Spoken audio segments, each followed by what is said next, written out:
La parole à Madame Dominique Kielemoes pour le groupe Paris en commun. Merci à mes collègues qui défendent l'école publique.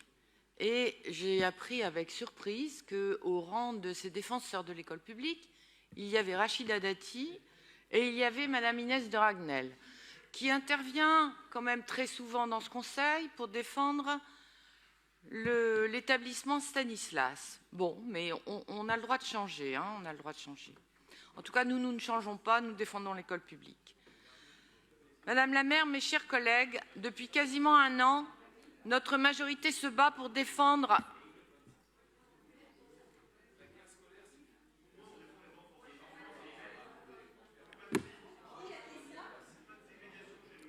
vous pouvez continuer, hein, c'est pas grave, on va y passer le déjeuner. Hein.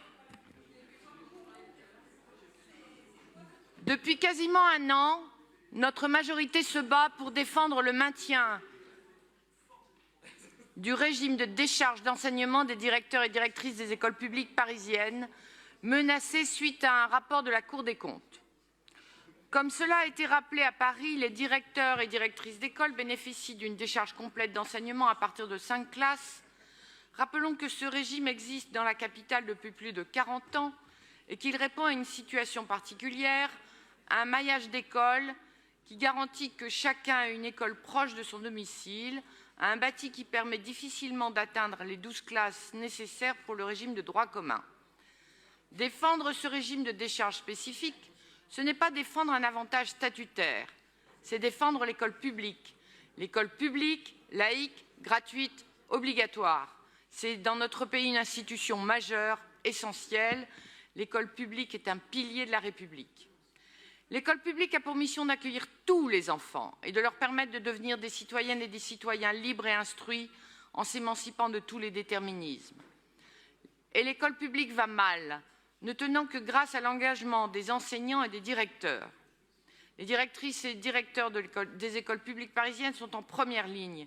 Ils sont à la fois responsables pédagogiques, animateurs d'équipe, gestionnaires, interlocuteurs des familles et des institutionnels, garants de la sécurité.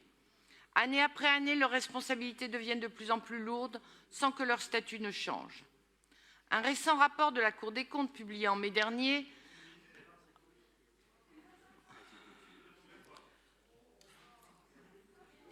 remettait largement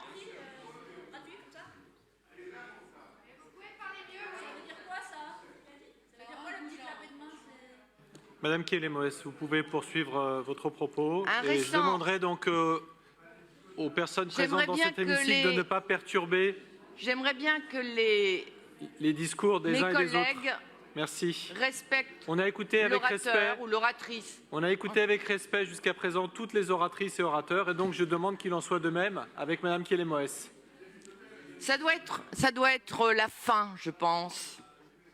Un récent rapport de la Cour des comptes remettait largement en question le système scolaire et soulevait en particulier la nécessité de revoir le statut des directrices et directeurs d'école.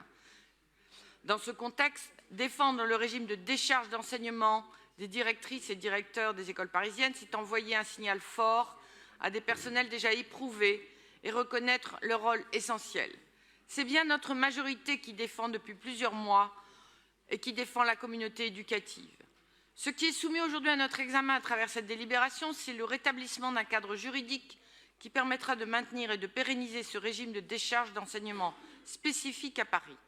Car contrairement à ce que veut bien nous dire la droite parisienne, c'est bien parce qu'il n'y avait plus de cadre juridique que les paiements ont cessé.